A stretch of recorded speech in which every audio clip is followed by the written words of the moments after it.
93% of your life is spent indoors, but so many of our favorite moments are outdoors. The fresh air, the feeling of peace. Since warmer weather is almost here, let's make the most of it with Outer, the new outdoor furniture company with purposely designed furniture to get you outdoors more. Outer makes the world's most beautiful, comfortable, innovative, and high-quality outdoor furniture, all from sustainable materials. I love the new outdoor dining table and chairs I just bought. It looks great in my backyard, and it's the perfect setup for hosting a dinner party. Go to liveouter.com/thefounderhour to see all the incredible products they have to offer. For a limited time, get 10% off and free shipping. That's liveouter.com/thefounderhour. Terms and conditions apply. Hey everyone, before we get into the episode, just a quick reminder, if you enjoy what you hear, please follow us on Apple Podcasts, Spotify, or wherever you get your podcasts.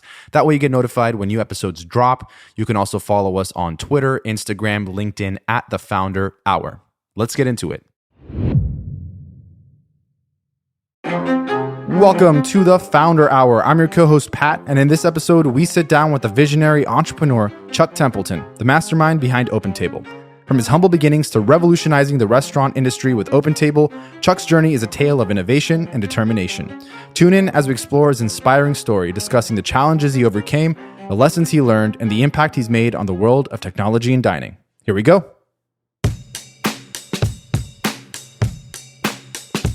You know, you grew up in Lafayette, California. What was life like for young Chuck? Yeah. So I sort of associate my childhood with Lafayette, but really was born in a smaller town called Martinez, which is 10 or 15 minutes from Lafayette. You know, my dad was a mailman and my mom was a glass blower. And so it was like a, lower middle class sort of upbringing, and played in the dirt a lot and out, loved being outside. And, we lived sort of near a housing project. And so most of my friends were from the housing project. And the sort of the independence that you had back then was just not something that, kids can have today. I mean, I, rode my bike, several towns away, and, my school, when I was going to, second grade or third grade, my school was, probably, 8 or 9 miles away, and I rode my bike, sort of all by myself, and just would go, all across town. And so spent a lot of time out on the bay, just, sort of playing in the waves and stuff. So it was a really just sort of, free and flexible environment. My parents were pretty lax, moved a lot, moved probably a dozen times before I was 18. And so was always the new kid, never went to the same school 2 years in a row until high school. So I went to the same high school 4 years in a row. And so why'd you guys move so often? Yeah, my mom was, she wasn't the most professional individual. And so she would separate from a guy, and then she'd date another guy, and then separate from him, and then date someone else. And so we moved in and out of that. And so a lot of different male figures in my life, some of them pretty nefarious around drugs and other stuff that they shouldn't be doing. So it was, around and exposed to a lot of that growing up. But, the two things that, sort of, I just kind of thought that was normal. And two things that sort of, I think I had a great childhood, no regrets on it. Cause I always felt loved and I always never went hungry, and so that was, two things that, sort of, and so, I was a happy-go-lucky kid for a long time. In the moment, did you recognize that you guys were moving around all that often, or was it just kind of, it became the norm? Yeah, it was sort of the norm. Like, it was just like, this is what life is. Like, if you've only seen this much of the world, that's all you know, right? Mm-hmm. And so that's all sort of I knew, and I didn't, I was thinking about this not too long ago, and I didn't really think or stand back and say, well, how come no one else is moving around like I am or anything? It was just like I moved around, and that was what I did. You didn't think much of it, yeah. Yeah, exactly. Did it have, I suppose it does have an impact on your social life as a kid. I mean, did you maintain any friendships at all, or?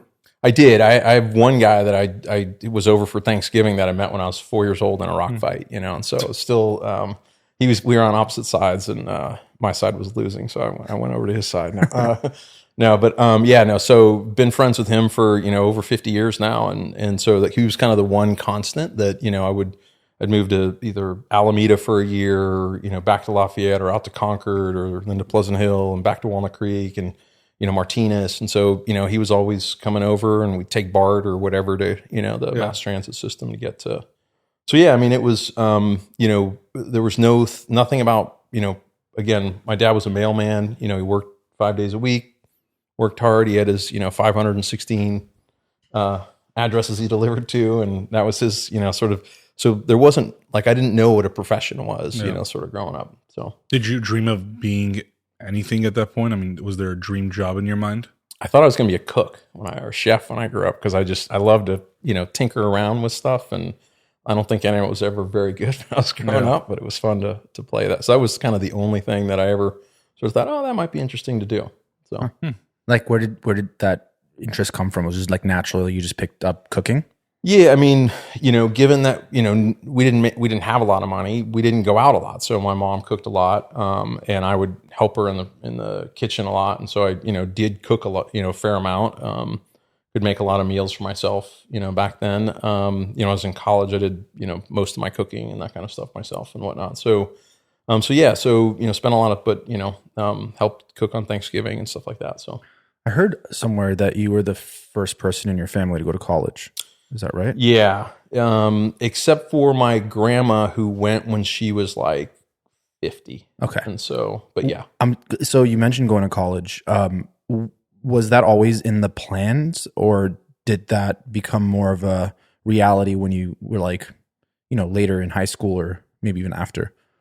Yeah. So I went to like I said, one thing that I give my mom a lot of credit for is actually getting me into good schools. And so, when I was becoming into high school, she wanted to go to a good school. So we went to Lafayette. I was the poor kid, if you will, there. And so Lafayette is Acalanes High School. Is a pretty good high school. And I think we had like 20 something people out of my senior class get accepted to Stanford. So it was a pretty good school. And it was the first time I'd started to think about college, but I didn't have any money. Wasn't a great student at the time. I was in, I stuttered some, but I had some dyslexia as well. Still have some. And so just, didn't think I was going to be the person who went to college or could go to college. And so, but I also knew that I needed some time to get away and take a break from and not be idle. And so that's when I joined the military. And so I was in the Army from basically 18 to 21, and went for a number of reasons. Partially my dad was drafted in Vietnam, although he didn't actually fight. He was stateside, but spent time in the military. I needed money for college, and there was the Army GI Bill and the college fund. Was it the ROTC? No, so ROTC is for officers, and because I didn't go to college, I wasn't ROTC. I was enlisted, is what they call it. But yeah, so I was a soldier, and it was a great experience. I was in a unit that was it was an infantry unit, so foot fighting, helicopter, mobile type of stuff, but not armored or not on a boat or anything. And then we were a unit that was pretty historic back in World War II, but we got so decimated they sort of canceled the unit, and then they were just bringing it back online 2 years before I joined the Army, which is 1984, and so I joined in '86. And what was that unit? It was called the 10th Mountain Division, and so they were the teams that were scaling a lot of the cliffs in Italy and deep in Germany and stuff like that. So during a lot of World War II, and they were heroic, but they just got decimated. Yeah. So, and they were a mountain unit, right? Like and so I joined that, and when I joined, you can't join that, but when I joined, that was that was where I got placed, and so they had run the unit so hard, getting it up to speed because they were restarting it, right, like 2 years before. So there were so many, AWOLs and people who got, sort of injury and kicked out, or people who just, refused to do, to go out in the field anymore. And so I was one of the first replacements that came in. And so there were all these schools that they were available. So I got to go to, airborne school. I got to go to ranger school. I got to go to sniper school. I tested, anti-armor weapons for the military because the ones we had weren't quite effective enough against the Soviet armor that was out there. And so it was a fantastic experience. I got to spend a lot of taxpayer money and learned a lot about myself, and it's always crazy to me, that you're just 18, right? At that point. I mean, and not only you, a lot of the men and women that join, they're barely adults, and here you are, you're just thrown into just all of this. You can't even legally drink. Right. Yeah. Operative word being legally. What was your mindset like? I mean, you're thinking back and said, you're soaking it all in. Was it that positive at that time? Were you just like excited, or I mean, what were you going through? Yeah, I mean, I knew it was something I didn't want to do for the rest of my life, and I knew it was something that, that I would struggle with the. So a little bit rolling back to high school. Actually, one day to high school, or not one day, but every day when I'd ride my bike to high school, there was a truck with a bumper sticker on the back that said "Question Authority," and so given my parents were super strict, and so used to thump me quite a bit, but so with that though, it really sort of caught, oh wow, you can, that was like the thing that sort of just always stuck with me. And so when I was in the military, like being part of a unit that was pushing this hard, it gave you a lot of flexibility. So you could be a little bit like your clothes didn't have to be your uniform didn't have to be ironed as well, or your boots, shined as well. So you could, I would think it would be the opposite. yeah. Like I would think like in the military, it's going to be harder to question authority. Yeah. Is that not the case? Yes, so there was that overarching tone, just not in our unit and some other, special operations units or in the special operations unit, because I became a ranger instructor for my last year in the military. And so I was teaching or I was in ranger school helping, sort of, in the mountain phase. And that was kind of the thing that I said, I need more flexibility than what the military allows. Yeah. And I wanted to be able to question authority and try new things. And so that was sort of, yeah. But when I got it, yes. So back to your question, it wasn't amazingly positive, just fun. I was out in the field all the time. I was, again, like I was shooting these, test rockets for, new sort of light, kind of the mid-range anti-armor weapons, because the Soviets were putting a new type of armor on their vehicles, and so our current handheld ones weren't effective, and so we needed new ones. We were testing them, and you squeeze around, and it's $250,000 every time you squeeze around. Tell us what I want to kind of talk about the transformative experience for you, because you mentioned it was a transformative experience. What was Chuck pre-military, the kid who's moving around constantly, having to make new friends, perhaps feels like an outsider, doesn't quite maybe know like, where do I fit in? Like, you go to this school and you mentioned, the kids are very different than you are. What happened where that Chuck became the Chuck after the military? Like, what was that experience that really changed you? Yeah, I mean, the military did change me a lot, and I'm not sure the military changed me or those 3 years changed me. The time that I had to really think, and and it was like one of my first times out of California, right? So I grew up in California, and the Bay Area, which is not a troubled part of the world, certainly, but it was a time when I got to go see. I mean, we did one of the things that was most interesting to me is when we were in for 2 weeks every 6 months we supported the post, if you will, the military base we were on, and we'd have to go do burial detail, right? So people who were in like World War II came back and who passed away, or Vietnam who passed away, we would do the burial service for them. The carry the coffin, fold the flag, do the 21 gun salute, that whole process, and to go back to some of these areas where it was like, I mean, sometimes I was the one of like 6 white guys in a area, and 5 of them were my sort of army buddies, sort of thing. And those were just really transformative things that said, hey, there's more to the world than what I'd sort of realized. And so that's where I really started to think about, I need to start growing up, and I need to start seeing what else is out there, because I'm just sort of happy-go-lucky at this point, not really taking things that seriously. So I think some of those trips where we went into these communities, and I mean, they had these big celebrations when someone passed, and obviously to celebrate their life, not the passing, but and so it was that. I think some of those experiences were what sort of got me the most to think about. And then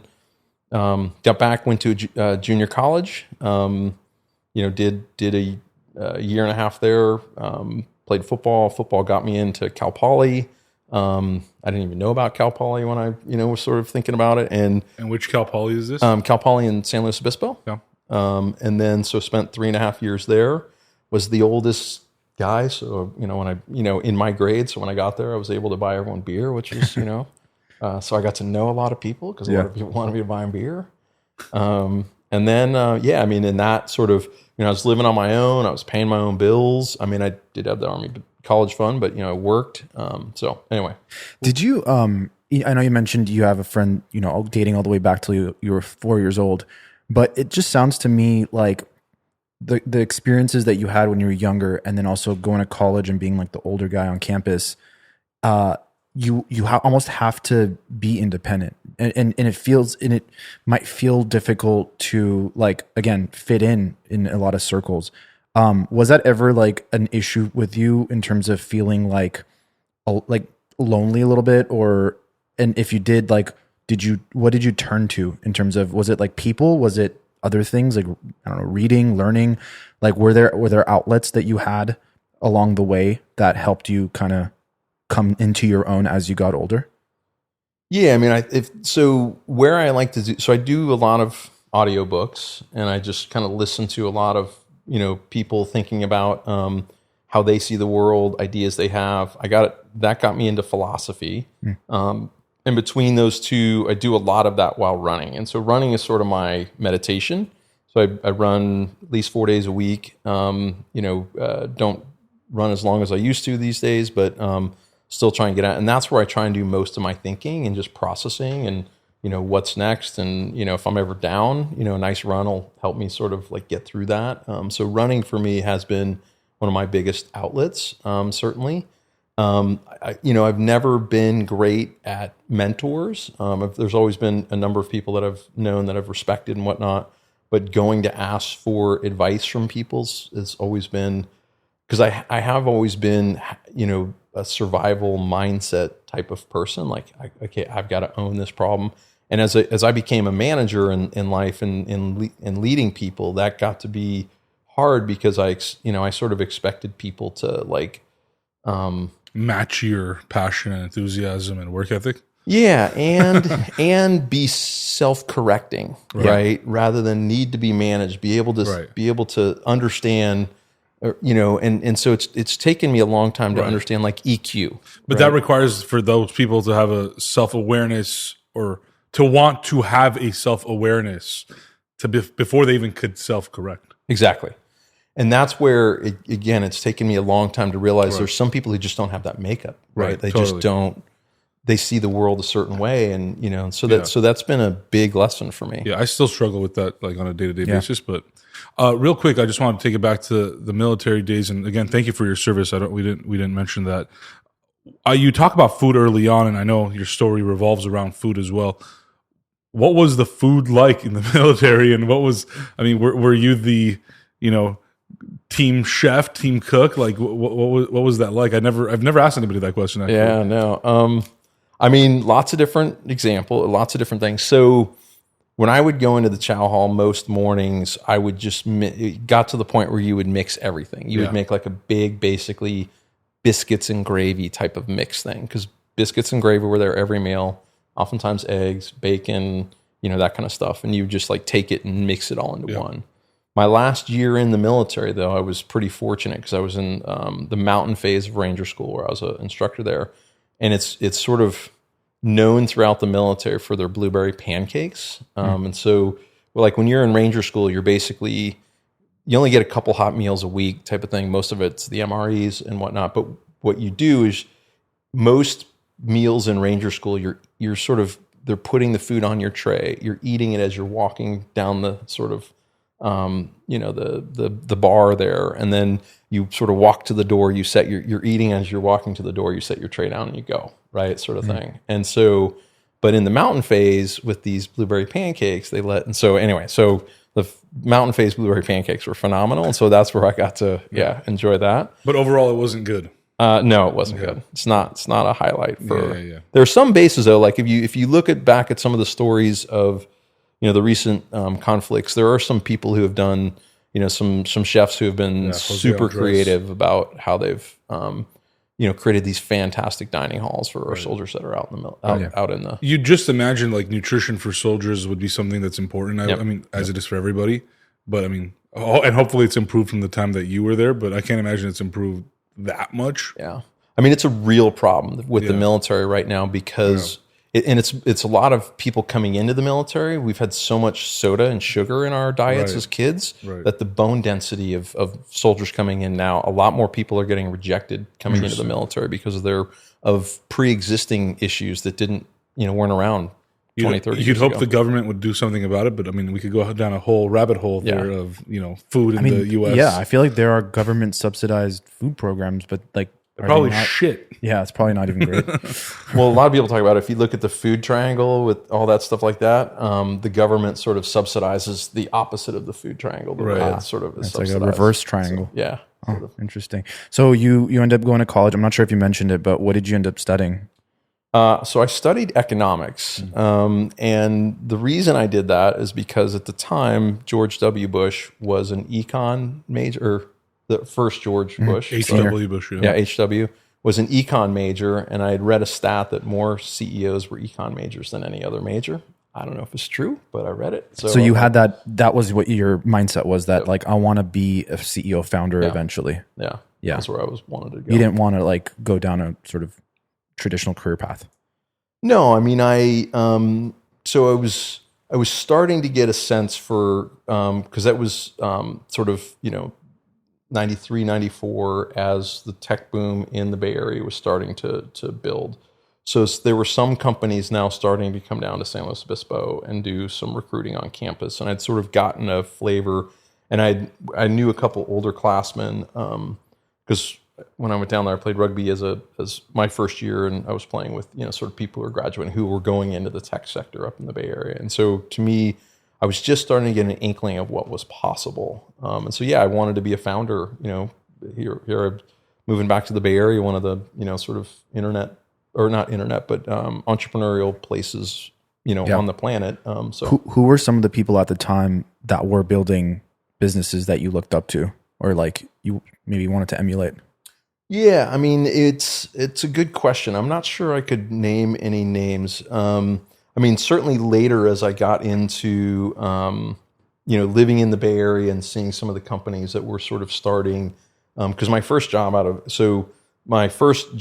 because the internet was just starting to pick up there, I was an insurance salesman. Not a great job. Your friends tend to don't want to hang out with you for much longer. They think every time you contact them, it's because you're trying to sell them insurance, right? What was the success rate? Yeah, I don't know. Is there a negative success rate possible? So you pay them, correct, for their insurance. Exactly. Listen, I'll just cover you. Just sign up with me. Yeah. I mean, trying to sell a 23-year-old who has no money life insurance, who has no family. Anyway, so but I was getting used, but I was seeing all these opportunities. I was in San Francisco. I had, companies were, you'd change a business plan for a venture check, type of thing back then. And so I was seeing all this around me. And so, just got to know, like, there was a guy, who started one of the original DSL companies, right? And so it was from, when AOL was the thing to, dial up at, 14.4 and then 28.8 and, all the way up through. And then once like pervasive, DSL came along. And then like what's the original like invitation site? Is it Evite? No, or not Evite.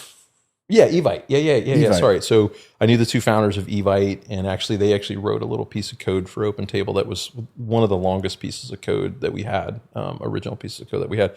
And so I got to meet a lot of those people who were sort of doing that, just because there were, networking parties and there were like, launch parties and stuff like that I would go to. And, I was trying to figure out, okay, how can I get a job at one of these companies to get internet experience? And I applied to like probably 15 internet companies, and none of them, I didn't have enough internet experience in 95, 96, 97. Who did? I know, right? So, I mean, it was good that none of them offered me a job. Right, in hindsight. But like at the time, it's like always such a fascinating time period for me, because it's like, so many companies started, but also died obviously during the crash. But the ones that were able to like really make it through did so well because it was like this new frontier that, it was like a land grab of like who can be there the earliest and grab as much market share as possible because there's a whole new world that's being created. Yeah. So like obviously Jeff Bezos and Amazon did that with starting with books and then so on and so forth. But for you, like in that time when you're looking at this thing, like was it pretty clear that there's going to be like infinite amounts of opportunity in this internet thing? I thought so. I thought the internet was going to fundamentally change a lot. For me, just being able to like pull up, a document from MIT's library or, be able to, book a flight on Southwest Airlines at the time or go rent an apartment, through apartments.com, type of thing. Like those things to me just kind of, I fundamentally believe that was just going to change commerce tremendously. People were building servers under their desks, and it was just sort of there was no infrastructure for it, like there is today. And today it's equally complicated, if not more. But at the same time, like the tools back then just didn't really exist. Like you had to figure out how to hack together all that stuff yourself.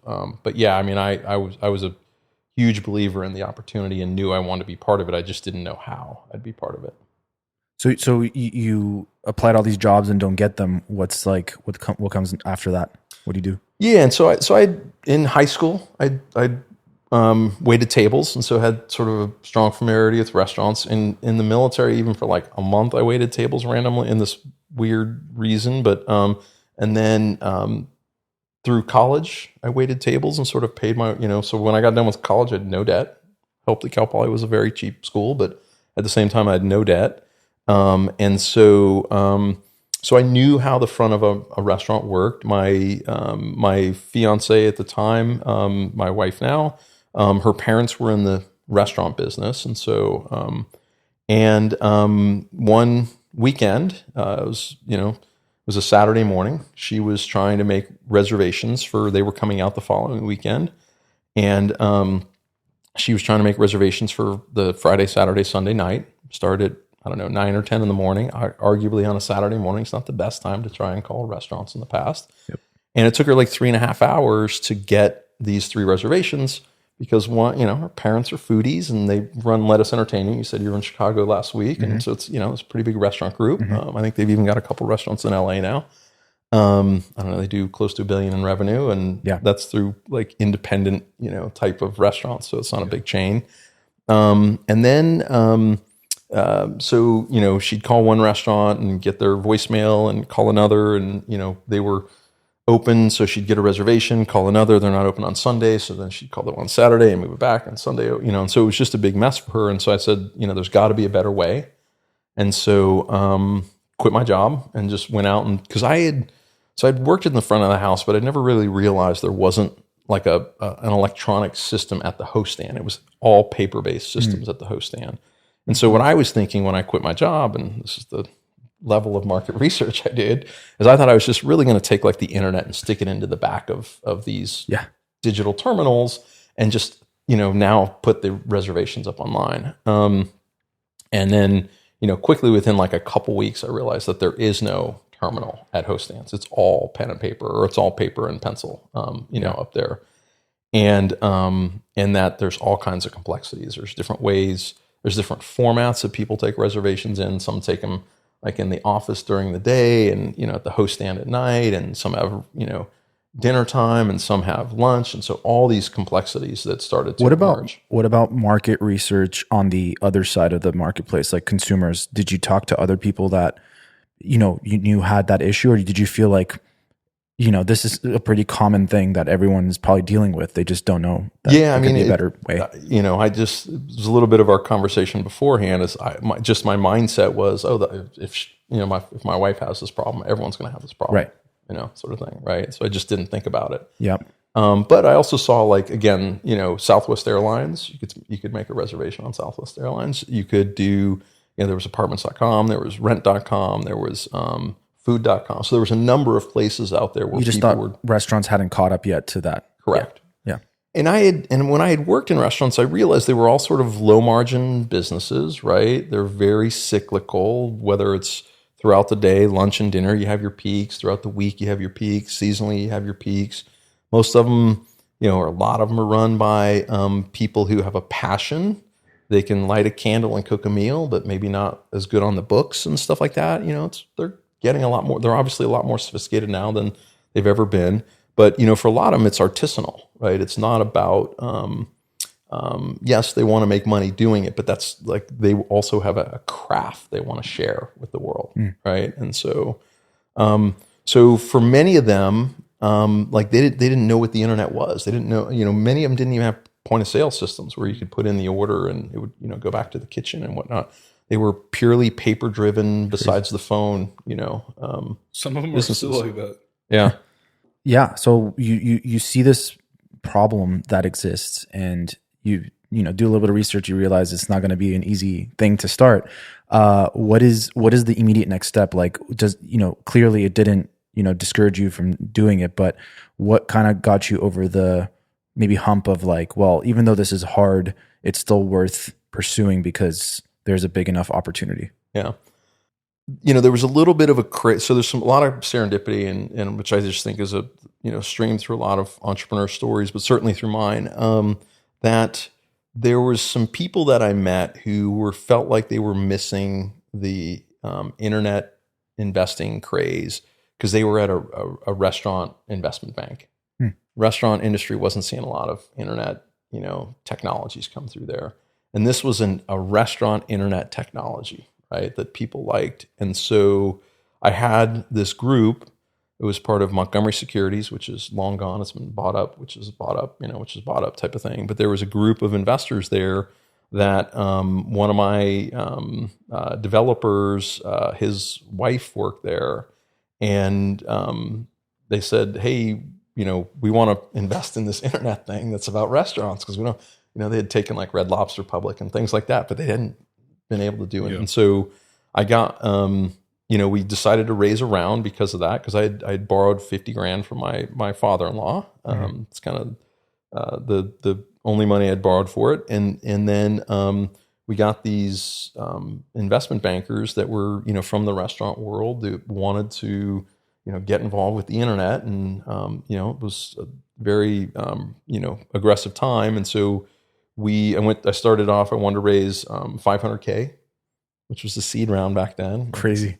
Now it's like the pre-seed. Exactly.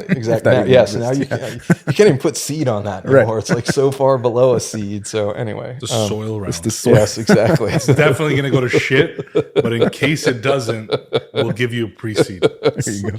So true. So I was trying to raise $500K. I ended up and my belief is that I wanted to get in as many investors as possible. Because I felt like if I needed a VP of marketing, I would have all these people who had a vested interest in helping me. And so we had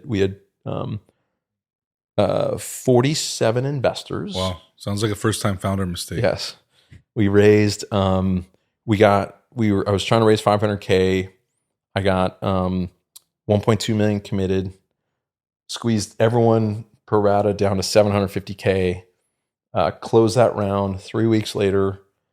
And then immediately opened up another round. And then 3 weeks later, I closed $2 million in that second round. So I raised like $2.75 million in like 3 weeks. And Chuck, the idea was simply an online reservation system for restaurants. Yes. So the idea that it's become. Yes. Yeah. So little preamble there. So when I originally started the company, it was called Easy Eats, and it was going to be Easy Docs, Easy Cuts, Easy Putts, right? So I was thinking about I was going to do all these reservation. Got it. I was going to build a platform and do each verticals. Yeah. And so one of the things we would do is I would get like $100 in $5 bills, and I would go out to like Union Square, and I would pay people $5 to answer a survey or answer questions. And so I went in and asked a bunch of people, "Hey, what do you think about these names?" And they're like, "Well, Easy, is fine because I like that, but I don't want a hair associated with my food, right? Like just things like that." So okay, great. So we'll scrap that idea. And then we sort of realized that restaurants by themselves was going to be a pretty big and complicated market. So let's focus on one thing. Yeah.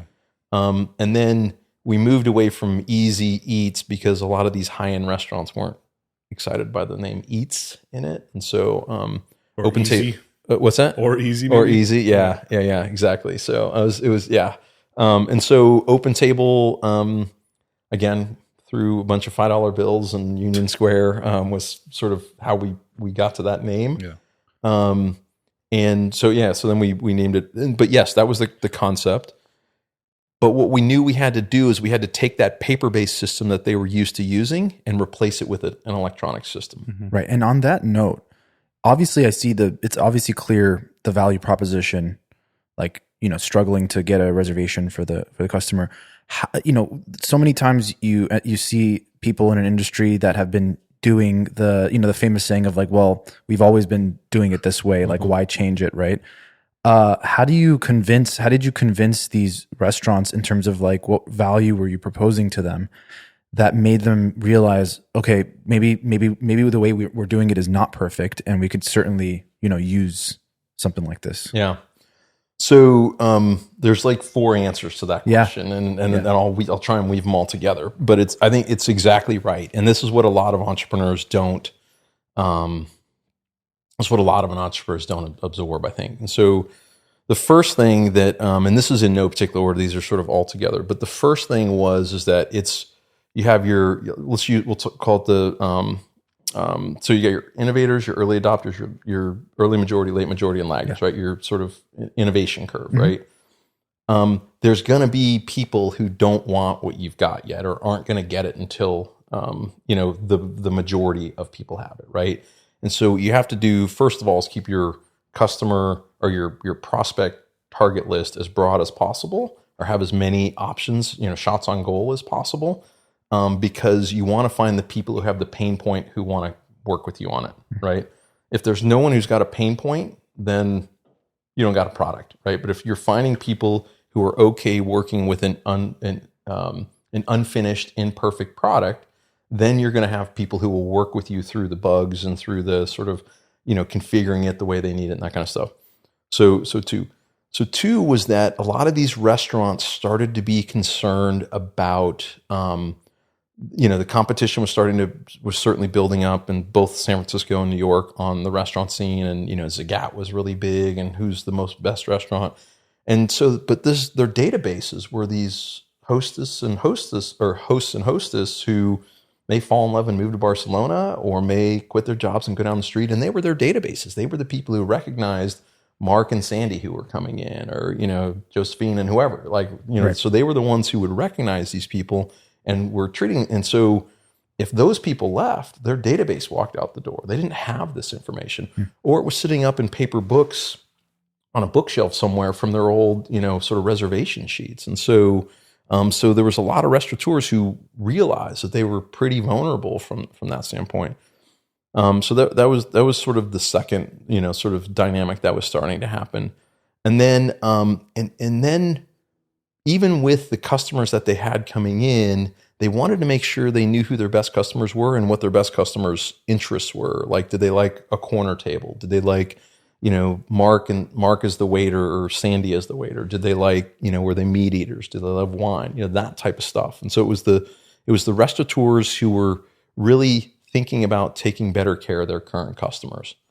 And so that was the group. And so Zagat was an interesting publication then, because we could look at who were the most popular restaurants in a area, and they didn't need internet reservations, right? So one of my theories in life is that if you have a two-sided network, if you can seed one side of the network so that you provide value to one side before the other side actually needs to participate, you can build one side up and then hopefully encourage the other side to come. And so with restaurants, the idea is that we could find those people who didn't care about internet reservations. That wasn't their thing. They wanted to take better care of their current customers. And so we built what we called the ERB, the electronic reservation book, that sat on their host stand. It replaced the paper-based system that they were used to using.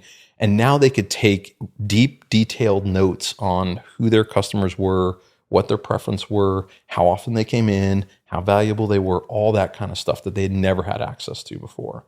And then we connected like concierge to it. And so now concierge could track who they were sending, which people to, which, restaurants to. And so there were a number of these things that now restaurateurs could have this accountability or this sort of rich data set. And then once you get the first, 10 or 20 restaurants in a market, the next sort of 75 restaurants or so all aspire to be what those 10 or 20 are doing, right? So whatever those 10 or 20 are starting to do, the next 75 want to do. So the next 75 still would buy the system without needing to prove more seats, more butts and seats. But now once you get, sort of a critical mass in an area, now you start to see the online reservations piece kick in, which is now the other side of the network. And so now you're creating revenue for these restaurants. And so now the other 3 or 4 or 500 restaurants in a market who had empty seats, who weren't filling their restaurants all the time, we had a revenue generation opportunity for them. So now they were coming on board to get the actual, more seats in, more butts in seats. And early on, like V1 first iteration, what was the revenue opportunity for OpenTable? Yep. So we would charge a per license fee. And it was really because we had this, it was like a brick. It was actually a piece of technology that was for insides of subs. It was like a touch screen, self-enclosed computer with like a little keyboard that came out of it that we actually had to go find. It was like actually a manufacturer not too far from here. It was terrible. It broke down all the time, but it helped us in these early. And so it was this, so we charge per unit that we had. So we charged $199 a month for the first unit and then $99 for the second unit. We then charged a dollar per cover that came through the internet. And then we charged a $1,500 upfront installation fee. And so I think we don't talk about it a lot, but in hindsight, I think that was another innovative thing that we did relative to many, because most things were sales back then. So the point of sale business was selling their point of sale systems to the restaurant industry, and they'd sell them for like $22,000 for a POS system throughout the restaurant. Right. And then they would charge them like 15% a year, which would be, what is that? $3,400 a year they would charge these people, or $3,300 a year they would charge these people. Sometimes 18%, sometimes 20%. For support and whatnot. But what we did is $1,500 up front to configure it. And then if we had to bring in DSL, which most times we did, because it was very early then, and it was really hard to get it, and it was there were places in like Atlanta that when with Bell South or whatever it was faster to use dial-up phone than it was DSL at some points. But anyway, so. So we would charge those 3 fees, basically a setup and configuration fee, a monthly fee depending on how many units they had, and if they got internet through us or not, and then a per cover fee that came through the internet. And remind me, what year was OpenTable launched? So it was founded in 1998. Okay, so you're like in your probably late 20s at that point, or? Yeah, I was 20. I was like 29. Okay, and I mean, from what I recall, there wasn't really any social media. So how were you, I guess there was MySpace? No, not even. No, MySpace wasn't there yet. Yeah. How are you acquiring, or how are people hearing about OpenTable? Yeah. So creating the technology is obviously one thing. And then people actually using it on the consumer side. It's a lot easier now. Because you can just be like, here's my app, go download it. But that wasn't the case back then. Yeah. So if you remember back then, there was a number of like these national websites, like AOL's Digital Cities, Microsoft Sidewalk, Zagat tried to launch one. Yep. And then in each market, you'd have like the Chronicle or the LA Times or something who would have their sort of restaurant review sites and that kind of stuff. And they were all these information sites. You couldn't do anything on them really, right? Yeah. Might have the phone number, has an address. Maybe sometimes they'd have some crappy copy of the menu or like the highlights or whatever. But you wouldn't like engage with anything. There's nothing to touch, right? There's nothing to click. Even maybe you can click on the ad banners and that was about it, right? And so we were content for those sites. And so one of the things that we were, we got a lot of attention. And actually one of the reasons we got one of our biggest investors was because he had said he'd never seen such a good deal from someone who signed an agreement with AOL. So we went out to sign it because AOL was everything. Mm-hmm. And they had their Digital Cities platform. They probably got like 9 people a month who went to the Digital Cities platform. It was not the core, mover in their business for sure. So what we would do is so OpenTable was the only place you could search all of the restaurants in an area. Italian food, Friday night, 4 people, 7 o'clock, go. And it would bring back it would search all the restaurants and bring back 9 or 10 or 20. And those restaurants had to be signed up with you guys. Exactly. Yeah. Yep. With OpenTable. There's a piece that we had other restaurants availability, but wasn't a big part. But what we did is we would allow AOL or Microsoft Sidewalk to have just the link to just that restaurant on their information site. So they couldn't aggregate the results. Got it. But if you went to each of the restaurants on AOL's Digital City, it would have a Reserve Now button. And so our goal was anywhere that restaurant was listed on the internet, get a Reserve Now button next to it, because that was content for them. They had a way now that their users could engage with this. And we called it a revenue stream. We said we'd split the revenue 50-50. I think the largest check we ever sent to AOL was $500 or something. So it wasn't a big transaction for them, but it gave us credibility, because now we were talking to the restaurants. Oh, you're on, AOL. Oh, you're on, Microsoft. Oh, you're on, all these places now where there was going to be increased traffic. Right. The good thing is the first time someone signed up through AOL to then book a reservation on OpenTable, because it's branded OpenTable, we now got that user. So now we could remarket back to that user to come straight to OpenTable and be able to look at the whole consideration set of options for you to be able to pick your restaurant at. As you start up signing more restaurants and the company's starting to grow and really feel like a real business, what were some challenges that you faced, whether it was with the business or maybe you first time being a leader of a bunch of people? How was that for you? Yeah, I mean, I didn't know anything about leadership. There was a little bit I'd learned in the military. But even in the military, I was mostly a doer than sort of a leader, if you will. It's not a very nice way to say that, but like a delegator, maybe. Yeah, and so exactly. And so the only thing that I think I did 2 things well and probably 100 things not so well as a leader. One was we had a vision, right? And our vision was if a restaurateur could sign an agreement, I don't know why we said this, while falling over, we'd get the system in.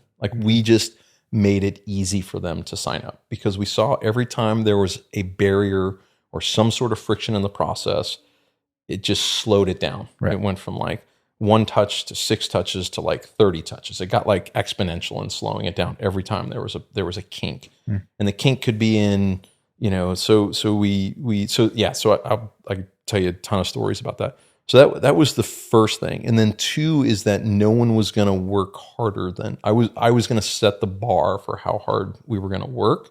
You didn't have to work as hard as I was, but I wasn't going to be, but no one was going to outwork me in it. And so I was taking, red eyes all over the country, to New York and barely slept in hotels. We were super cheap. We got space on top of, in the Mission, on top of the Goodwill down there. And we're up, there's the first floor was Goodwill, the second floor, and second and third floor were the elevator door would open and it would be yard, sewing machines, and piles of textiles and 100, women in there sewing away on stuff.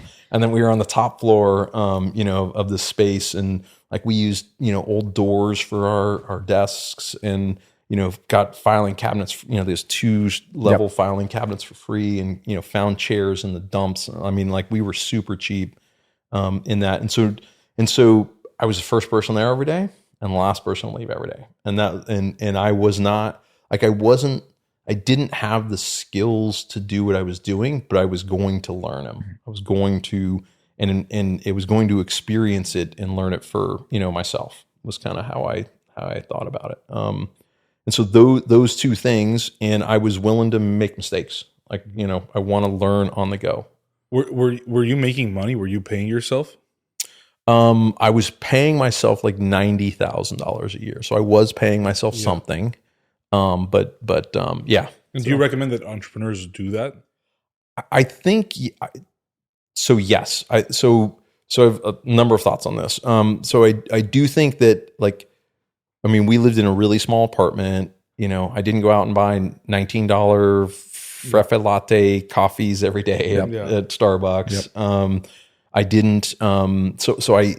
The less you need and the longer you can extend your runway, just the better chance you have of succeeding. And Frugality. totally, yeah. I have a good friend who's a serial entrepreneur, has launched a number of companies, and he has this Yogi Berra quote: "In order to be in business, you have to be in business." Right. So the longer you can survive, the longer you can thrive, the better chance you're going to have that sort of another person black swan outcome. Right. Like you're going to hit it. Right. I think.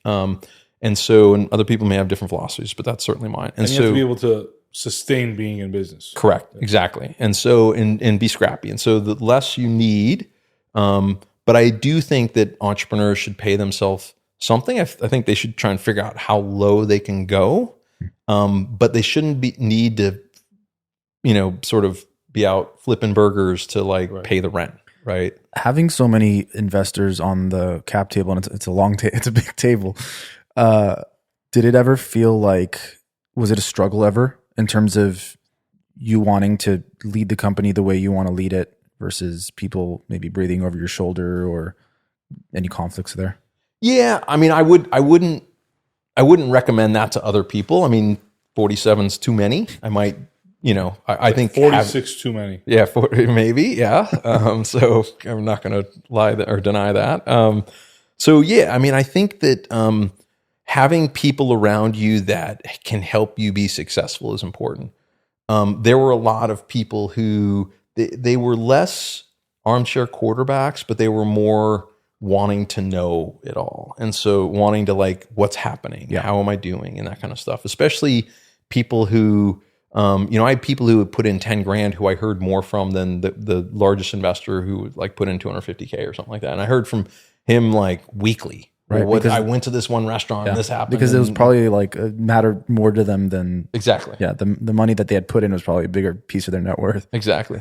and between that, where I'm constantly responding to these people because they're your investors, to actually the actual cost of papering all these people and keeping track of signatures and all that stuff like that. It was not the right thing in hindsight to do, and I wouldn't do it again.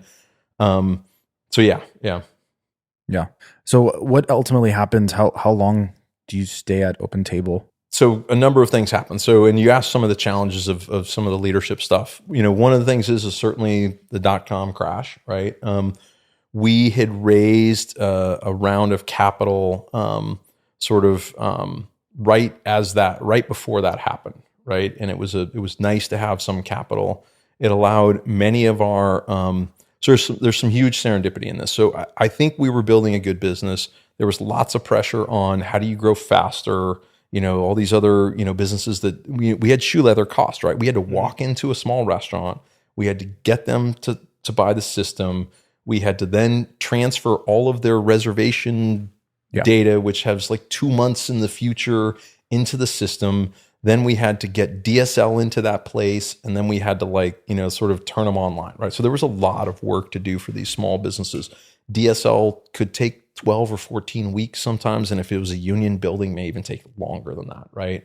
We went through we went through 8 or 9 different types of connectivity, whether it was dial-up at first, and then we had this CD something, which was the police scanner technology. Yeah. But there's just a lot of work and cost up front that you just hope, these restaurants stay around long enough to. Correct. Which high failure rate for restaurants and whatnot. And so there were a lot of challenges, sort of, things that we just had an incredible team that, would push through stuff. We had people who would, I'd fly into, New York, I'd work through the night, and there'd be people there at 1 a.m. just getting back from installing restaurants and that kind of stuff. So so things were going okay. We were learning a lot. We were pushed too hard to expand to too many places. We were in 14 cities, losing a lot of money, losing about $1 million a month at that point. And I had one of my directors, pull me aside after a board meeting and said, "Hey, you thought about bringing in another CEO, maybe it's time." And I was like, oh, yeah, it's time, sort of thing. Because I was over my head, and and it was a time where the sentiment about internet companies was changing. It was coming up to 2001,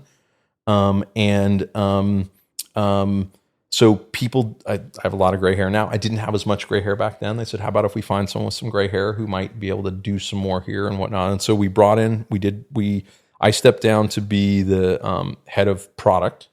And then we brought in someone to be a CEO who came out of the point of sale business. And we together went out and raised the next round of capital. We raised, and what happened is we got one of the best investors on the planet to come in, and he was out of the Bay Area. He had seen us, so I had been stalking him all over the place. Every time he was speaking at like Cal or Stanford or some other internet thing or whatever, I was like there. Yeah, I'd like walk him to his car and offer to drive him to the airport and whatever else, right? So and he was one of like 4 or 5 that I was sort of stalking. And so one day, when we're for this $10 million this round that we got done right before sort of things happened, is I was talking to a gentleman named Adam Dell, Michael Dell's brother, and he had a $125 million fund or whatever, and he was in New York. He wanted to do a deal with a West Coast firm, specifically Benchmark Capital, which is one of the best funds out there. Is that Gurley? Yep, Bill Gurley. Yep. And so so Bill said, because Bill had actually like randomly went to like 3 of our restaurants within like a month. And every time he asked about it, like the host would like pull him around, or the host was like pull him around and show him like, this is what you got to see. And like they were big fanatics of it. And he said, anyone who's got a customer who's that excited about it, I want to know more. And so Bill said, look, I can't lead this to Adam, but if you're interested in leading, I'll follow. And so we're talking to Adam, and I meet him in Palo Alto at Il Fornaio, which was like the deal place back in then. Everyone's just shaking hands. Yeah. And so he's like 10 minutes into the meeting. He's like, it was like 11 o'clock on a Thursday. We couldn't make payroll the next day. We didn't have money in the bank to make payroll on Friday morning. We had 65 people there. And he says, like within like 15 minutes of the conversation, all right, I'm in. And so we're like, this is awesome. We're high-fiving them and whatnot. And a deal was made. Deal was made, but I mean, no terms were discussed. No documents were signed. Just, I'm in. Yeah. Right. Napkin deal. And so we're like, that's great. And he's like, and we're like, but we're not going to make payroll in the morning. And he's like, well, $1 million do you? And we're like, yeah, $1 million do us. And so he says, give me your wiring information. He calls his office, and his office wires us $1 million that day.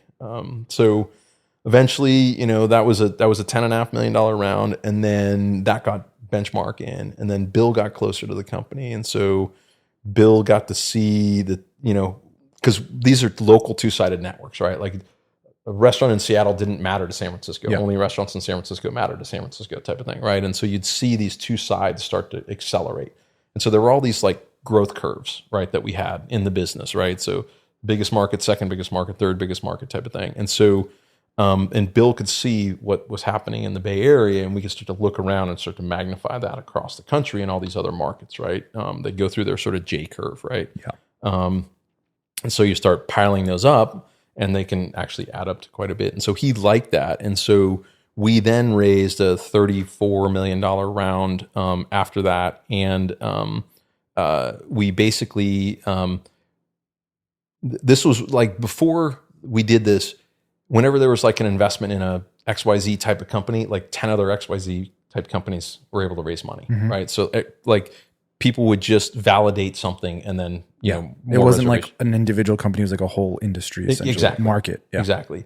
So, but at that time, people weren't like, I mean, that was like after the crash, right, of 2001. So you didn't have like too many competitors. And so we put the word out to everyone in the market, don't come out, basically because we're war chest here. So don't fund any of our competitors, type of thing. Yeah. That was the sort of subtle message that was there. And so through time, most all of our competitors, at least at that time, went away. There's a couple now, Resi and stuff, that have come back up. But at the time, and so it gave us like basically 6 years to go run and build the business. And so, so back to your question around CEO. So yeah, it was time for me to move on. I felt like at that point in time we had the model figured out. We knew the market plan. We had the technology roadmap. We sort of knew a lot of the stuff.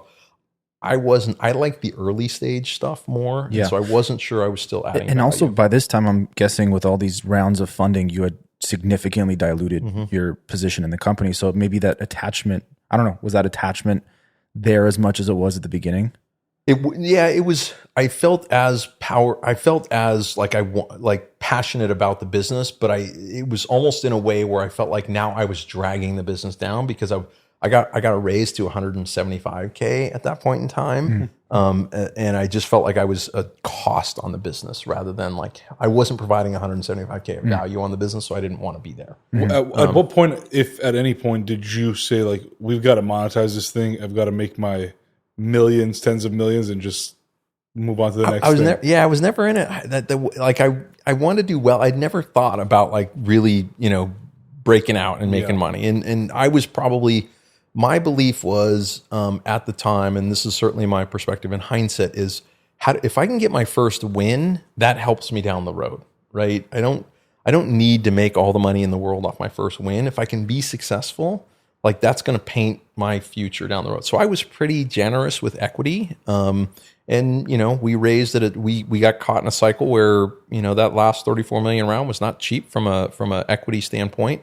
But I was there to do what it took to make OpenTable successful. That was my number one thing. I knew if OpenTable was successful, I would be successful. I think I saw, it went on to go public.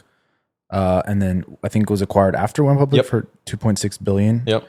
By booking.com. Yep. Is that right? Were you surprised at all about like the fact that it was, it lasted, it grew, and it became this huge company, or were you like, no, that sounds about right. Like we had the right people in place, we had the right process in place, we had the right opportunity, right timing. Like it makes sense. Yeah. I mean,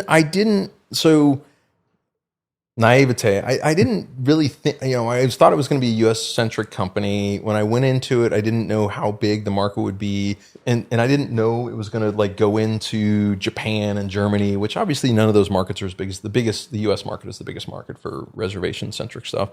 But I didn't realize, I mean, we're in like, 30 something countries. I mean, it's pretty awesome to see it now. COVID has put a big hole in it and whatnot. There were a couple, competitors coming along, which we were still like 90+% market share until COVID hit. And I haven't talked to anyone at the company in a long time, so I have no idea where it's at now. But yeah, there were, it was really about how do I make, and so I didn't know how big the market was going to be. I just knew I wanted to make this business a success. Mm-hmm. And so when I left OpenTable, I actually moved to Chicago at that time and lived in Chicago for 12 years. Because I moved to Chicago before I left OpenTable because I was running the sales force. And that was when we raised the 34 million, we went from 14 markets down to 4 markets, right? Like we laid off 110 people in the business. We got down to about 60 people, back to where we were because we had raised the 10, we had hired a bunch of people. The .com crash hit, and we let a bunch of people go. And we raised $34 million and then laid off 2/3 of our team, right? So a lot of people were surprised about that. But the idea was how do we make these 4 markets profitable? And so I ran a sales force of those 4 markets. We had 2 people in San Francisco, 2 people in Chicago, 2 people in New York, and 2 people in DC. Those were the 4 markets we kept. And then when I was in Chicago, the whole story about sort of the Chicago risk tolerance versus the Bay Area risk tolerance and internet companies there versus the Bay Area and that kind of stuff. Some great stuff, but I joined or was one of the first people, the Grubhub team, so Mike and Matt, and was there, and that's when I started to realize how big some of these companies could come because $80 billion delivery, and they get 10 to 15% of that take. That's a $12 billion revenue opportunity for that. I go back and look at reservations. This is a $500 million revenue opportunity type of thing, right? It's like a magnitude different. And so that's when I actually, like, I had no idea about market size. But it almost feels like that internet boom, like, you know, the OpenTable concept had to happen to bring some of these, you know, restaurants onto the internet in the first place, so that it's, you know, you walked so that like Grubhub and all these companies could run, essentially, because otherwise they would have to probably go through the same process of like digitizing some of these processes, right? Yeah. I was going to say you rubbed and then they grubbed, but I still said it anyway. There you go. Yeah, I think, we were certainly the first to bring small businesses online. There was, you know, again, Sidewalk, and what was City Search? City Search had one too. But they would sell like basically a Yellow Pages, you know, replacement. It was static. It had some information, click to call or whatever type of thing. So we were one of the first that brought businesses online. We were, especially small businesses. We were one of the first that created a two-sided network out there. You know, there was eBay, which was a two-sided network, but, you know, that was a national two-sided network. We were sort of these local two-sided networks. Like if you're eBay, you can buy a Pez dispenser from the guy in Florida, right? Like, doesn't matter. So, so there was a lot of things we did first that was kind of interesting, you know, from the internet. But yeah, I do think it helped pave the way for a lot of these other services, you know, Airbnb and things like that just wouldn't. They certainly could have worked and probably, you know, would have worked. But I do think we helped grease that skid a little bit. So Chuck, if somebody Googles you, I'm sure they could see all the businesses that you started in between OpenTable and what you're doing now. But I'm more curious about what you're doing now because I read a little bit about it. How did that idea come about of, you know, the investing in, I think, is it soil to growth, S2G? Yeah, seed to growth. Yep. Seed to growth. I keep saying soil. I don't know why. Yeah. The word soil. Soil's good. It's a good thing. Soil just got to my head. Yeah. But the seed to growth, how did that come about? So with the birth of my first daughter, I started to wonder what the world was going to be like when she got older. And so I started to read all these books, Ecology, Economics, National Capitalism, Rachel Carlson's Silent Spring, and just got like freaked out. I was reading on peak oil and all that stuff like that. So I bought like 2 years of food, stuck it in my basement. I put up like all these solar panels on my house. And this was like in Lincoln Park in Chicago, right? Like, you know, really, I did all this espalier of our fruit tree. I planted, you know, was harvesting all our rainwater and just, you know, was using like bricks to repave our backyard from like that were left over from like the Chicago fire, you know, so it's like, you know, redoing everything, you know, and so what I realized, I had this little 6,200 square foot piece of land. Like if the world went to shit, my little piece of land wasn't going to save the world, right? So can't fit. It's going to save you, maybe. Not until all my neighbors come and you know, sort of grab all my shit. You know? Anyway, so I started to think about how can I use the experiences and skill set that I had to hopefully make the world a better place, right? And it was when I first got into it, really thinking about from a philanthropic and a nonprofit standpoint, but I didn't know anything about philanthropy or nonprofit. Right. And so I said, the only thing I know is how to grow a business. That's the only thing I've had experiences with. And then I started to look at, well, how much capital is being deployed towards philanthropic versus what's the capitalism, right? And it's like capitalism's whatever, you know, 20 trillion and there's 200 billion in philanthropic money. Right. 200 billion is a lot of money, but it's not 20 trillion, right? So we have to figure out how to make businesses actually better for the world, right? And then so I started thinking about, okay, what is, you know, how do we move from bad to less bad?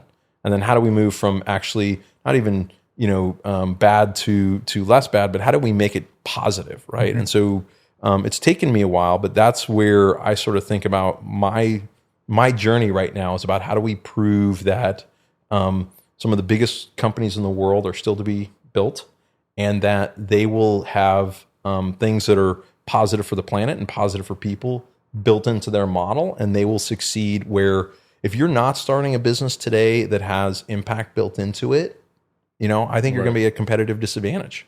And are you using funds that you've had, or you raised a fund? Yeah, so there's a gentleman named Lucas Walton who Sam Walton's grandson, and got to know him in Chicago. He lives in Chicago, and he's been our lead investor in this over the last. And so I've got my capital. I've done a fair amount of investing in the impact space. I've helped start a number of companies in that space. There was a group called Impact Engine where we've launched, I don't know, sort of 27 companies out of that. Plus they've invested in a number of others. So, really, and Impact Engine was all about how do we bring the impact investing mindset to Chicago, both from an entrepreneur standpoint. It's kind of like Techstars and Y Combinator. I know you guys know a lot about that stuff, right. But how do you do that in a for-profit business that has a, idea to make the world a better place as well, right? Sure. So I'm curious, often people probably think, and perhaps it's a misconception, that profits and like positive, for the environment are like go in opposite directions.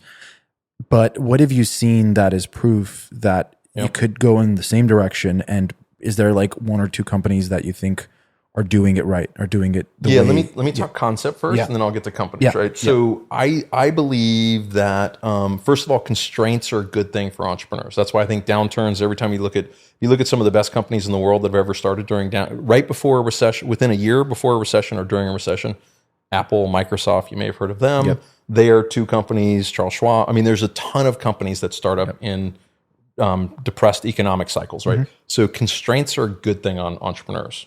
They figure out how to work around constraints. You put environment as a constraint around an entrepreneur, they'll figure out a way to work around it to make it like negative environmental impacts. What I'm talking about, like if you put constraints around that stuff, I'm not going to impact that. They will figure out ways around it. Is it going to happen immediately? No, but we're working on businesses. And so I believe right now, if you're not, so there's 5 or 6 reasons I think that sort of are why. If you're not thinking about an impact business now, you're going to be less competitive. One is human talent. More and more people. I mean, we have a lot of really smart, young, motivated people, right? They're not going to the Philip Morrises of the world or the Shells of the world right now. They're going to companies that, that they agree with from a philosophical standpoint. 2 is natural or financial capital, right? So you're thinking about.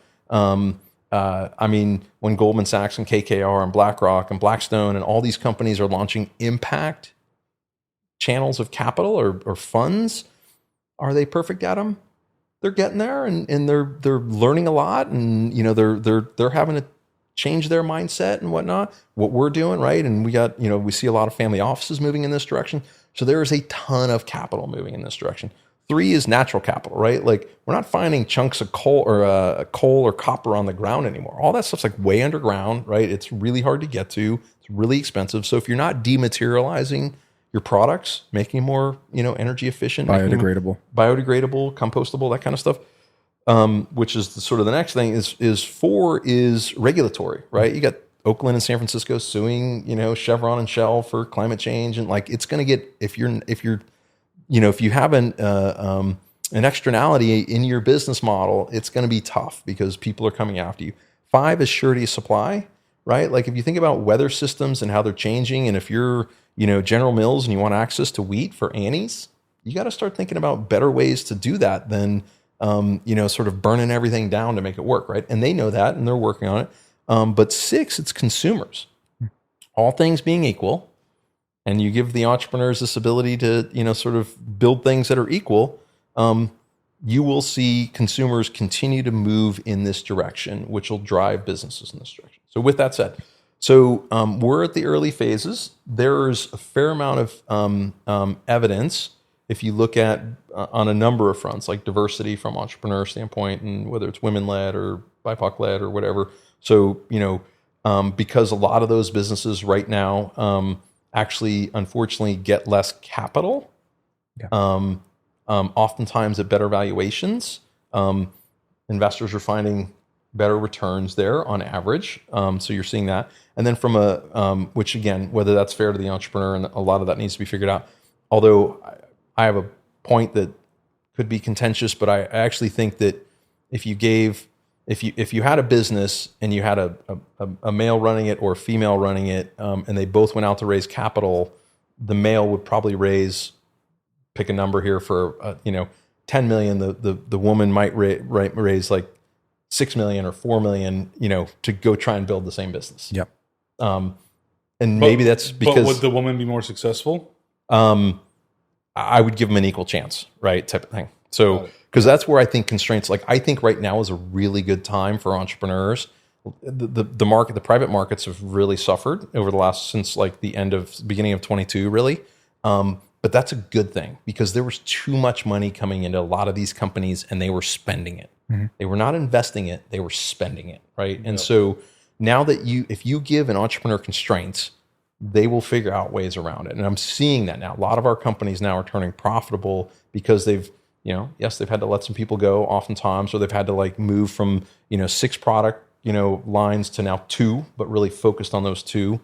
And so we are starting to see there's a number of companies in our portfolio that are, starting to show really good climate, really good human, really good climate efficacy, really good, human efficacy from taking, like reducing sugar, increasing protein, reducing water consumption. So you're starting to see a lot of those businesses now, and they're starting to get to these, like for a food business, a 35%, if it's sort of refrigerated, or in the cold chain, or can be close to the 50%, gross margins if it's center store type of stuff.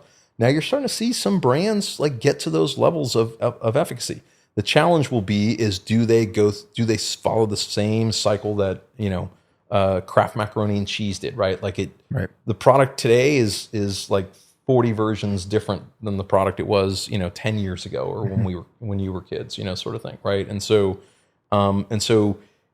we'll see how these products migrate. But for now, yes, there are products that are getting onto par. And we actually think, like if you look at cropland as an example, we think that you can get to organic production at a cheaper cost than you can conventional production because there's less inputs on the. And we think you can keep the yield. So the yield loss happens in the first couple of years. Organic has to be 3 years. A field has to go through organic for 3 years before it can sell itself as organic, right? So there's that transition 3 years where a lot of farmers used to lose a lot of money, and there was sort of the J curve of profits, right? And which is bad if you're a farmer. Whole bunch of dynamics there. Yep. If you're a farmer, you farm for 40 years, 25 to 65 or whatever. And if you have one bad year, you can lose the family farm, right? So there's not a lot of testing you can do. It's really hard. Mother Nature has a say. Pests have a say, right? Versus like software, you can change every day. Like try something, doesn't work, take it down, try it again, try something else, take it down. So not to mention like all the other cyclical things like consumer behavior and like where we are as a society, like meaning like if there's something that is maybe coming at a premium, but it's better quality or better for the environment, the likelihood of people wanting to spend more money, it just depends on where we are, right? Like, are we in a recession? Are we in, where's inflation at? So there's so many factors. And I feel like I have so many questions that I want to ask, but I know we got to end the pod. But it's been just a blast, just learning about your entire story from where you started and where you are now. And I'm sure there's so much more work to do. So we're both excited to see where things go for you. Awesome. Yeah, no, thanks for having. I love this conversation. It's, certainly the most, I don't know, intimate is the right word, but most intimate I've been in a podcast. So. Well, we appreciate you being intimate with us. Yeah. Thanks, Chuck. Awesome. Thanks, guys.